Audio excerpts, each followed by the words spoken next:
পিরোজপুর জেলা জামায়াতে ইসলামী নির্বাচিত কর্মীদের নিয়ে 2 দিনব্যাপী শিক্ষা শিবির অনুষ্ঠিত হয়েছে।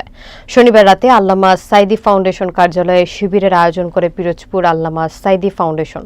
বিস্তারিত থাকছে এস.এম. আবু জাফরের প্রতিবেদনে। অনুষ্ঠানে সভাপতিত্ব করেন জেলা জামায়াতের আমির অধ্যক্ষ তাফাজ্জল হোসাইন ফরিদ। প্রধান অতিথি হিসেবে উপস্থিত ছিলেন বাংলাদেশ জামায়াতে ইসলামীর কেন্দ্রীয় সহকারী secretary general advocate Moazzem Hossain Helal.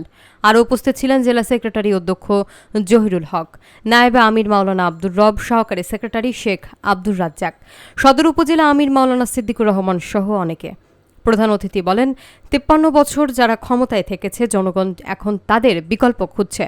সৎ, যোগ্য, দেশপ্রেমিক এবং জনকল্যাণে নিবেদিত লোকদের প্রয়োজন, আর সেই দলই জামায়াতে ইসলামী।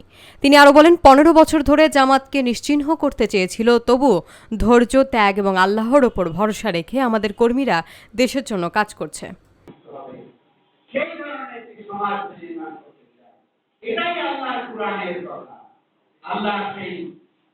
আল্লামা সাঈদী সাহেব এখানে 2 বারের এমপি ছিলেন। 2008 সালে সেটাকে ছিনিয়ে নেওয়া হয়েছে। এই পিরোজপুরে